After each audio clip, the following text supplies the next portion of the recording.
Party fund அப்படின்னு சொல்லியிருக்கிறாரு. அவர் அமைச்சர் அந்த பார்ட்டி ஃபண்ட் எந்த பார்ட்டின்னு கூட சொல்ல தைரியம் இருந்தால் சொல்லுங்க, நாங்கள் அதெல்லாம் ஃபேஸ் பண்ண தயாரா இருக்கோம். எதையும் ஆதாரத்தோடு எதையும் பேசுங்க. நீங்க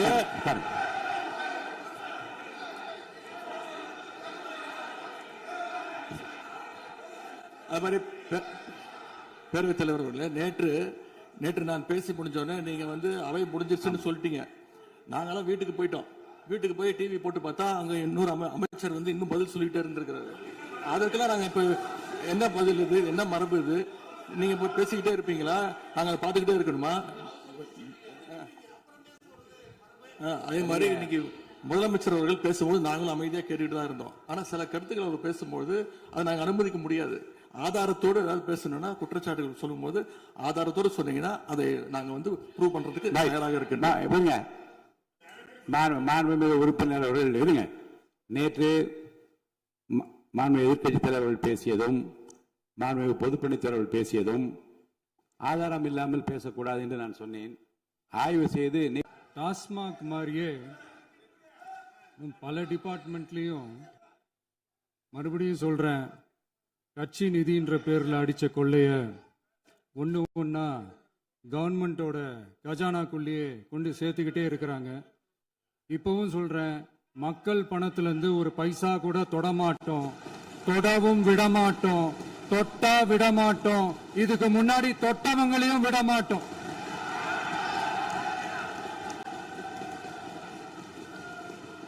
ஒவ்வொரு ஊழலா வெளியில வரும் போலே,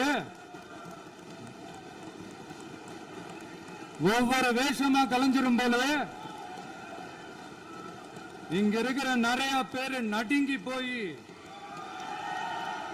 இதுல நம்ம மேல அவதூறு வேற. இப்ப புதுசா ஒரு வெப்பன் ஒண்ணு கொண்டு வந்திருக்காங்க. அது என்ன தெரியுமா? அவங்க தயவால தான் நம்ம ஆட்சி நடக்குதாம். மக்கள் தயவால இந்த ஆட்சி நடந்துகிட்டு இருக்கு. மனசாட்சி உள்ள சக்திகளோட ஆதரவால இந்த ஆட்சி நடந்துகிட்டு இருக்கு.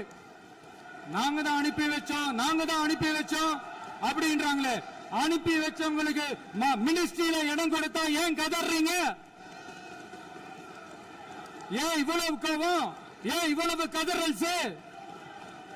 இதுல இன்னொரு முக்கியமான விஷயம், மார்க்சிஸ்ட் கம்யூனிஸ்ட் கட்சி நமக்கு ஆதரவு கொடுத்தது சுயேட்சையா எடுத்த முடிவுன்னு சொல்றாங்க. அதே மாதிரி இந்திய கம்யூனிஸ்ட் கட்சி நமக்கு ஆதரவு கொடுத்தது சுயேட்சையா எடுத்த முடிவுன்னு சொல்றாங்க. இதுல எங்க இருந்து நாங்க தான் அனுப்பி வச்சோம்னா புரியலையே. மக்களுக்கு நல்லா புரியும், எல்லாத்தையும் தெளிவா பார்த்துக்கிட்டு இருக்கிறாங்க.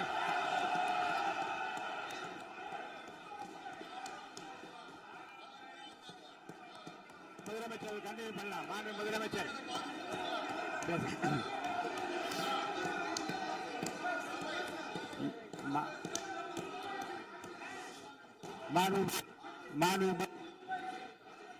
முதலமைச்சர் அவர்களை கண்டினியூ பண்ணலாம்.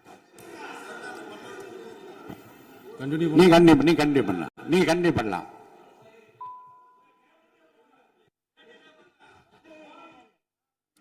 இந்த சமூக நீதி அரசுன்னு சொல்றவங்களை பார்த்து கேட்கிறேன், நம்ம பட்டியலின சகோதரர்களுக்கு எத்தனை அமைச்சர் பதவி கொடுத்தீங்கன்னு கொஞ்சம் சொல்ல முடியுமா? ஆனா நம்மளுடைய அரசுல 8 அமைச்சர் பதவிகள் யாருக்கு? நம்ம பட்டியலின சகோதரர்களுக்கு. எல்லாம் நம்ம அண்ணன், நம்ம தம்பி, நம்ம தங்கச்சிங்க. அண்ணல் அம்பேத்கர் அவர்களுடைய கிட்டத்தட்ட 100 ஆண்டு கால கனவு இப்ப நிறைவேறி இருக்கு. நான் ஏன் கொஞ்சம் சவுண்டா பேசுறேன் அப்படின்னா அவங்களுக்கு கேட்கணுன்றதுக்காக தப்பா எடுத்துக்காது. அதே மாதிரி பெண்களோட பாதுகாவலர் நாங்க தான் அப்படின்னு சொல்லிக்கிறவங்களை கேட்கிறேன், எத்தனை பெண்களுக்கு அமைச்சர் பதவியில இடம் கொடுத்தீங்க கொஞ்சம் சொல்ல முடியுமா? எங்க அரசுல 4 சகோதரிகளுக்கு அமைச்சர் பதவி கொடுத்திருக்கிறோம்.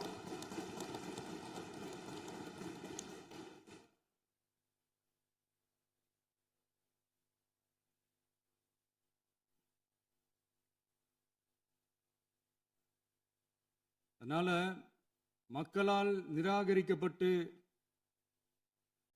மக்களால் அகற்றப்பட்டவங்களுக்கு ஒன்னே ஒன்று சொல்லிக்கிறோம், தப்பே செய்ய மாட்டோம், ஊழலே செய்ய மாட்டோம், நேர்மையா தான் இருப்போம், நியாயமா தான் இருப்போம் அப்படின்னு சொல்றவங்களால மட்டும்தான் கூட்டணி ஆட்சி அமைக்க முன்வரும். ஆட்சியிலையும் பங்கு, அதிகாரத்திலையும் பங்கு கொடுக்க முன்வரும். ஊழல்லையே ஊறி போனவங்களால இந்த கூட்டணி ஆட்சியோ, ஆட்சியிலையும் பங்கு, அதிகாரத்திலையும் பங்கு கொடுக்க முன்வராது.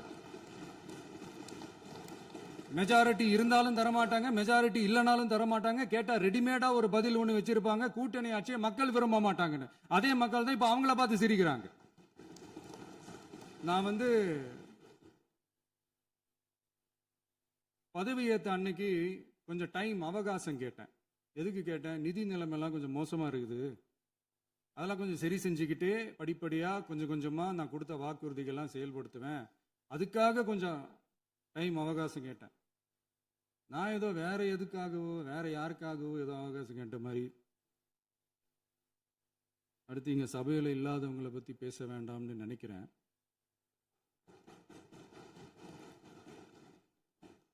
இங்க நம்மளை பத்தி அவதூறு பரப்புறதோட மட்டும் இல்லாம இப்ப நம்ம மக்கள் மேலேயும் அவதூறு பரப்ப ஆரம்பிச்சிட்டாங்க.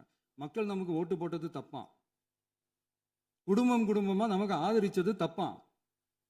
இது இப்ப இல்ல, நான் சொல்றது எம்ஜிஆர் அவர்கள் காலத்திலிருந்தே. அப்பவே அவர் ஜெயிச்சப்போ அதே மக்களை தப்பு தப்பா பேசுறது. மக்கள் என்ன பண்ணிட்டாங்க, எம்ஜிஆர் என்ன பண்ணிட்டாரு, எம்ஜிஆர் என்ன இது பண்ணிட்டாரு. 50 வருஷமா ஒரே டெக்னிக்கா.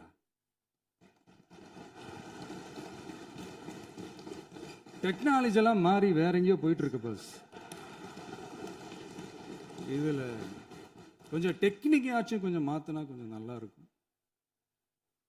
அதனால மக்களுக்கு யூஸ்ஃபுல்லா இருக்கிற மாதிரி இந்த ஆக்கப்பூர்வமான கருத்துக்களோ ஆக்கப்பூர்வமான யோசனைகளோ இருந்தா சொல்லுங்க, அதை நாங்க டெஃபரெண்டா எடுத்துக்கிறோம். ஆனா அதை விட்டுட்டு இந்த நக்கலு, நையாண்டி, சம்பந்தம் இல்லாத பேச்சு இதெல்லாம் பேசிட்டு அப்புறம் முதல்வர் பதில் சொல்லல, முதல்வருக்கு பதில் சொல்ல தெரியல அப்படின்னா அப்புறம் என்ன சோஃபா மாடல் ஆட்சியா? அது என்னன்னு புரியறதுக்கே எனக்கு ரொம்ப நாள் ஆச்சு.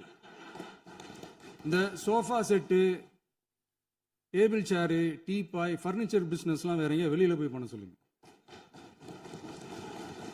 அப்படி அந்த பிசினஸ் தான் பண்ணணும்னா நிறைய பிசினஸ் பண்ற மாதிரி வெளியில போய் பண்ண சொல்லுங்க, இங்க சட்டசபைக்குள்ள வேணாம். அதனால ஆக்கப்பூர்வமான கருத்துக்கள் இருந்தா சொல்லுங்க, டெஃபினட்டா அது சரியா இருந்தா நாங்க ஏத்துக்கிறோம். எனக்கு ஒரு குட்டி கதை ஒன்று ஞாபகம் வருது, சொல்லாமா? ஒரு ஊர்ல ஒரு பெரியவர் வெயில் ரொம்ப ஜாஸ்தியா இருக்குன்னு சொல்லிட்டு கண்ணுக்கு மேல கை வச்சுக்கிட்டு இப்படி சுத்தி முத்தி தேடிக்கிட்டு இருந்தாராம். அப்ப கூட இருந்த ஒரு சின்ன பையன் என்ன தேடுறீங்க அப்படின்னு கேட்டானா. அதுக்கு அந்த பெரியவர் சொன்னாரா, அது ஒண்ணு இல்ல தம்பி, உங்க அப்பா இங்கதான் இருப்பாருன்னு சொன்னாங்க, அதான் தேடிக்கிட்டு இருக்கேன், எங்க உங்க அப்பாவையா காணோம்?